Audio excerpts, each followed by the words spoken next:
Hello, welcome. आज से हम शुरू करते हैं पॉलिटी। पॉलिटी एक बहुत ही इम्पोर्टेंट और बहुत ही अच्छा सब्जेक्ट होता है। इसको पढ़ने के मतलब बहुत सारे तरीके होते हैं, बहुत सारे तरीके होते हैं। सब इसमें से हम लोग आज आपसे शुरू करते हैं सबसे सिंपल वे पढ़ने का।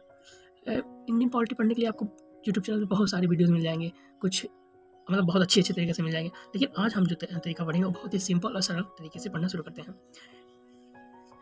इंडियन पॉलिटिक्स जो बेसिकली हम कोई अलग से एक बोर्ड ये सब नहीं, एक दोस्त की तरह हम लोग तुमको रूम में बैठे तुम्हारे पास बैठ के तुमको समझा रहे हैं, तुमको पढ़ा रहे हैं, कुछ उस तरह के हम लोग पॉलिटी पढ़ने की कोशिश करते हैं।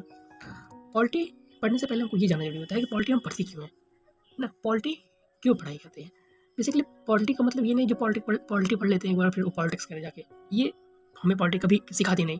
जो लोग पॉलिटी अच्छे से पढ़ते हैं वो पॉलिटिक्स कभी नहीं करते हैं, ये आप लोग जान लीजिए पहले। फिर इसके बाद जो होता है कि पॉलिटी हमें पढ़ना क्यों ज़रूरी है। ये चीज़ पॉलिटी बेसिकली हमें इसलिए ज़रूरी होता है पढ़ना क्योंकि इससे हम लोग मतलब कि कैसे कैसे शासन किया जा रहा है, कैसे रूल किया जा रहा है गवर्नमेंट के द्वारा, फिर कैसे कैसे क्या नियम है बने हुए हैं, कैसे हमको एक इंडियन सिटीजन को किस तरह से क्या अधिकार है उसके पास, क्या उससे करना चाहिए क्या नहीं करना चाहिए, ये सब बेसिक नॉलेज हमें पॉलिटिक्स से मिलता है।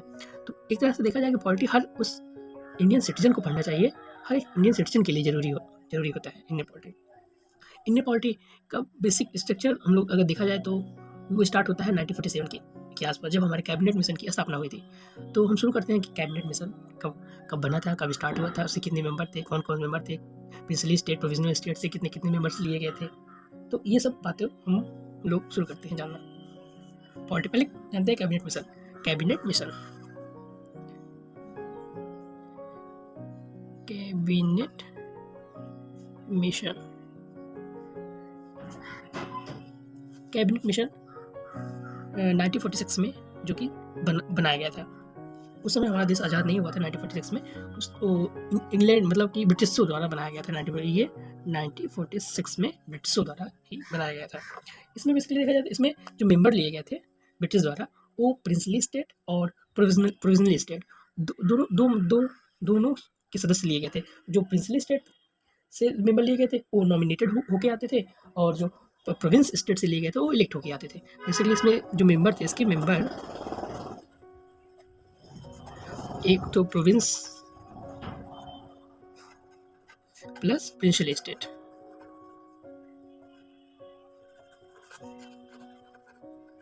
प्रोविंस के जो मेंबर थे वो कैसे होके आते, वो इलेक्टेड मेंबर आते थे, इलेक्टेड मेंबर, और जो प्रिंसिपल स्टेट के थे इसमें सिलेक्टेड मेंबर। लेकिन अगर देखा जाए तो ये जो प्रोविंसेस थे इसमें भी जो रूल था वो ब्रिटिश का ही था, और जो प्रिंसिपल स्टेट का इसमें भी जो एक तरह से देखा जाए इनडायरेक्ट रूल जो होता ब्रिटिश का ही था। और जो इसके मेंबर लिए गए फिर इसके सदस्य बना दिए गए। अब क्या होता है, इसकी कैबिनेट हमारी एक कॉन्स्टिट्यूशन असेंबली बनाई गई। कॉन्स्टिट्यूशन असेंबली स्टेबलाइज हुआ। कॉन्स्टिट्यूशन असेंबली इसकी जो फर्स्ट मीटिंग हुआ वो 9 दिसंबर 1946 में ही हुआ। ये हुआ था दिल्ली में। और इसके जो इनडायरेक्ट जो मतलब कि प्रेसिडेंट बनाए गए थे वो नॉमिनेटेड प्रेसिडेंट नहीं थे। स्टार्टिंग में बस एक सभा को चलाने के लिए एक कोई प्रेसिडेंट रहना चाहिए, इसके लिए एक प्रेसिडेंट बनाया गया जो कि परमानेंट मेंबर नहीं थे, मतलब कि वो इलेक्टेड नहीं थे, परमानेंट भी नहीं थे। तो जो बनाया गया इसके फर्स्ट प्रेसिडेंट जो थे मतलब not elected, first president of constitution assembly इसे बनाया गया था डॉक्टर सच्चिदानंद सिन्हा को बनाया गया। सच्चिदानंद सिन्हा जो थे आगे चल के हमारे फर्स्ट प्रेसिडेंट भी बने थे आफ्टर इंडिपेंडेंट। तो हमारे first president of constitution assembly की डॉक्टर सच्चिदानंद सिन्हा थे, आगे चल के हमारे फर्स्ट प्रेसिडेंट भी यही बने थे। फिर दोबारा जब मीटिंग हुआ था वो हुआ था 11 दिसंबर 1946 को, अब से 2 दिन बाद। इसमें जो हुआ था इसमें एक परमानेंट प्रेसिडेंट बनाया गया था। परमानेंट प्रेसिडेंट जो ये नॉन परमानेंट प्रेसिडेंट इन्हें बनाया गया था। एक इलेक्टेड परमानेंट प्रेसिडेंट बनाया गया है डॉक्टर राजेंद्र प्रसाद। ये आगे चल के हमारे फर्स्ट प्रेसिडेंट प्राइम मिनिस्टर बने। और जो पहला डॉक्यूमेंट रेजोल्यूशन जो आया था, पहला डॉक्यूमेंट जो आया था वो 3 दिसंबर को आया था 1946 में first document introduced by JL Nehru. उस डॉक्यूमेंट का नाम था ऑब्जेक्टिव रेजोल्यूशन। ओह सॉरी, खुद मैं लिखता चला गया, आप लोग ध्यान नहीं दिए। तो मैं बता रहा था जो हमारा फर्स्ट डॉक्यूमेंट जो आया था 13 दिसंबर 1946 में पास किया गया था, जो इंट्रोड्यूस किया गया हमारा फर्स्ट डॉक्यूमेंट। इस डॉक्यूमेंट का क्या नाम था?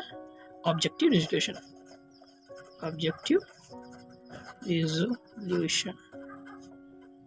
Bye JL Nehru. इसके बाद क्या हुआ कि इस कॉन्स्टिट्यूशन असेंबली में बहुत सारे वो बनाए गए, कमेटी बनाई गई, बहुत सारी छोटी छोटी ड्राफ्टिंग कमेटी बनाई गई, जिसका काम मतलब अलग अलग काम सबको सब दे दिया गया कि तुम ये काम करो, ये काम करो, तुम ये करो। तो ऐसे करके लास्ट में एक सबको मिला के एक 7 मेंबर की एक ड्राफ्टिंग कमेटी तैयार होती है। वो ड्राफ्टिंग कमेटी का ये काम था कि जितने भी छोटे कमेटियाँ बनी थी सबको मर्ज करके एक कमेटी मतलब एक डॉक्यूमेंट तैयार करें, जिससे आगे चल के हमारा कॉन्स्टिट्यूशन नाम दिया गया।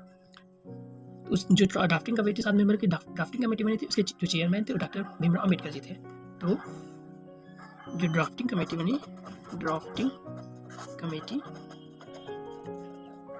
इसके जो चेयरमैन थे, डॉक्टर BR अम्बेडकर जी थे। और आप लोग पता ही 15 अगस्त 1947 को क्या हुआ था, उनको क्या मिली? वैसे फ्रीडम। अब ये जो कॉन्स्टिट्यूशन असेंबली थी, इसको 2 पार्ट में डिवाइड कर दिया गया, मतलब कि constitution assembly are divided into 2 part. पहला का नाम दिया गया कॉन्स्टिट्यूशन कमेटी और दूसरे का नाम दिया गया प्रोविजनल लेजिस्लेटिव।